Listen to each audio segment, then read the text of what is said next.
Dear boss, you do not yet know me, but you will. Soon I will strike for the first time. The streets will talk, the papers will feast. A wake of terror will follow in my steps, and I will come back to write to you. I delight in the little riddles I leave behind. Toys for the scribes and food for the mindless gossip. I hunger for a name that will live longer than a lifetime. Mark me well, Jack the Ripper. I'm outside the 10 Bells Public House in East London, Whitechapel, one of the most famous public houses associated with one of the most famous serial killers of multiple generations. Jack the Ripper himself would have been seated at these chairs, at this bar, looking for potential victims. Some think that his murders were completely random, whilst others think that everything was pre-planned, way beyond what we know. Now, it's been well documented that Jack the Ripper's most famous 5 murders happened on these very cobbled streets. But the real question is, when did his murder spree start, and when did it actually finish?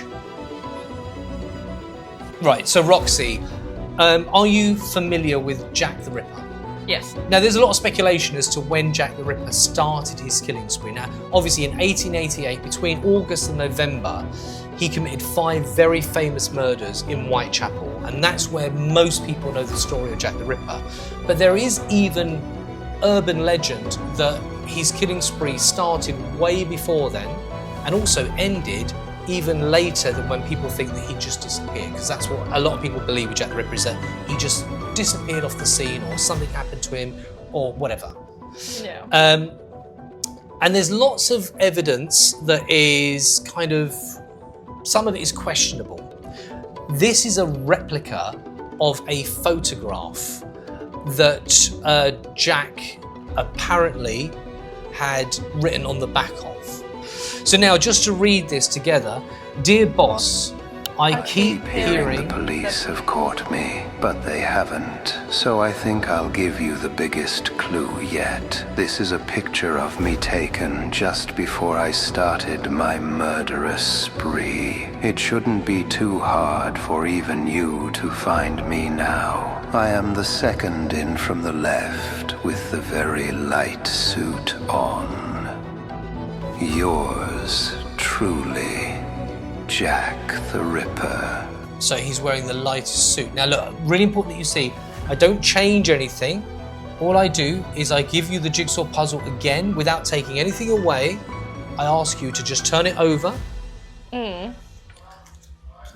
you'll see that it is actually written on the back of a photograph. And now if you put that photograph together, you'll see something that is quite bizarre.